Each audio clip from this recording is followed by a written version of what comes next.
আসসালামু আলাইকুম আমার বন্ধুরা, আপনারা সকলে কেমন আছেন? তো আজকে আপনাদের সাথে যে এই বিষয়টা আমি শেয়ার করব সেটা হচ্ছে আমাদের যে সোশ্যাল মিডিয়া, সেটা ফেসবুক, সেটা ইউটিউব, সেটা ইনস্টাগ্রাম বা লিঙ্কডইন, মানে যেগুলো আছে। তো ওই প্ল্যাটফর্মগুলোতে আমরা দেখি অনেকের, আমাদের সকলের, মানে আমাদের প্রেজেন্স কোথাও না কোথাও আছেই। কেউ ফেসবুকে অ্যাক্টিভ থাকে, কেউ অথবা ইউটিউবে ভিডিও দেখে, কেউ বা লিঙ্কডইনে আইডি খুলে জবের জন্য। মানে আমরা সোশ্যাল মিডিয়াতে কিন্তু আমরা সকলেই মোটামুটি অ্যাক্টিভ। তো আমরা যেখানে অ্যাক্টিভ, আমরা অনেকেই হয়তো দিনে একবার বাথরুমও যাই না, কিন্তু সোশ্যাল মিডিয়াতে না আসলে কিন্তু আমাদের হয় না।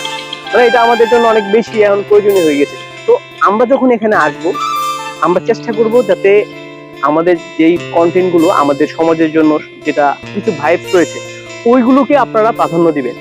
কারণ হচ্ছে কি, এখানে আমরা দেখলাম ভাইরাল হওয়ার জন্য অনেকেই শর্টকাট কিছু টেকনিক ইউজ করে, বিভিন্ন মানে মানে যেগুলো দেখলে মানুষের, মানে লেখক কিন্তু বলেছিলেন যে বাংলাদেশে এখন অনেকটাই রুচির দুর্ভিক্ষ চলতেছে।